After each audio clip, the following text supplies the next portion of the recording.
এরকম যদি কারোর থাকে শুক্র 6th হাউস, 8 হাউস, 12 হাউস, তাহলে কিন্তু অবশ্যই বন্ধুরা জন্মছকটা বিচার করে শুক্রের প্রতিকার কিন্তু করতে হবে।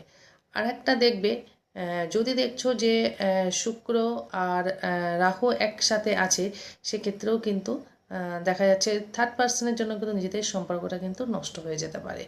ঠিক আছে?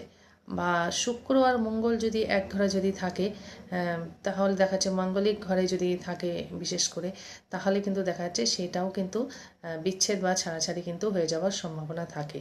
তো এরকম ম্যারেড লাইফে যে শুধু মাঙ্গলিক থাকলে হয় না, আমাদের শুক্র কিন্তু আমাদের জীবনের অনেকটাই এফেক্ট ফেলে বিবাহিত জীবনে বা আমাদের ভালোবাসার জীবনে।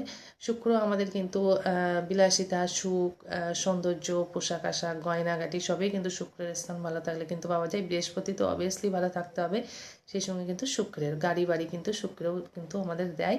তো অবশ্যই জন্মছক বিচার